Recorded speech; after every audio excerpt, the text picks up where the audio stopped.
Again, and welcome everybody back to my channel, and we're keeping on my revision series about subjects leading up to our exams. So I'm just gonna bring another video out today about how to effectively study for languages.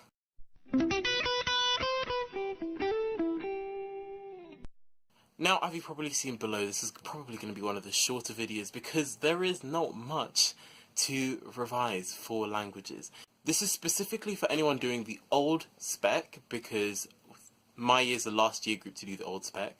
So, sorry to anyone who's doing the new spec, but that's going to be a lot harder.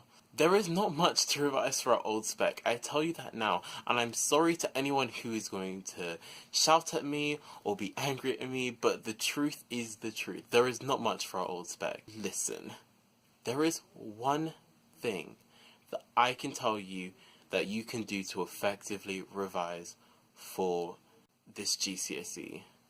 And that, my friends, is Quizlet. Quizlet is life in the languages GCSE. You can get, in fact, I put my money on it, anyone who spends a significant amount of time on Quizlet can get a C or above in this GCSE. I kid you not. If you are getting anything below a C and you use Quizlet, then I'm dumbfounded, to be honest with you.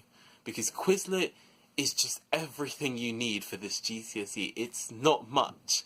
Guys, I do AQA for the language GCSEs. I do German as well. And for every language, not just German, but I know for Spanish and French and whatever other language that you do, there is a specification that has a list of words that you need to know. There is not going to be anything in the exam that does not consist of those lists of words. If you have those lists of words, separate them into categories such as home and school, and future jobs and holidays and stuff like that, and then you Quizlet and perfect all your vocab, that is one step closer to that C, or that B, or that A, or that A star that you want to achieve. To be honest with you, I don't think I did much revision for my German GCSE mocks that I just did. I literally did like Quizlet for each set for like 3 sets, and I went into the exam and I came out with an A star, because guys, it's really just vocab. Vocab is all you need for this GCSE, I promise you.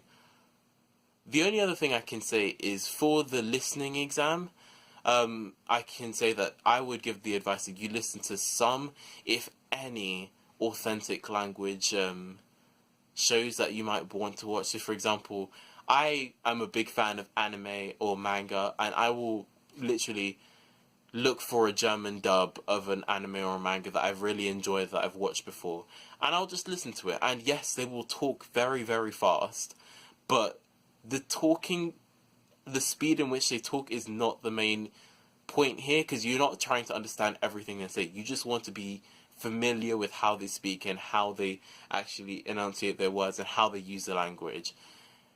When you actually get into the exam, they'll speak a lot slower, like a lot slower. Like when I listen to German anime, they speak really, really fast because they're always shouting. They're like blah blah blah blah blah blah. In the exam, they speak so slowly. You'll be like, what is this? This is so easy. But that's how it is in listening. If you listen to authentic German TV or German shows, they speak very fast, and when you get to the exam, they'll speak a lot slower.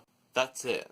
That's all I have to say about languages. Because languages isn't, I kid you not, languages is not hard if you use Quizlet or use any sort of flashcard method to revise and learn your vocab. You will get the grade you want if you do that religiously. Anyway, thank you for another video in my revision series. Just click the like button, subscribe if you haven't already, and more revision videos to come. Thanks. See you later.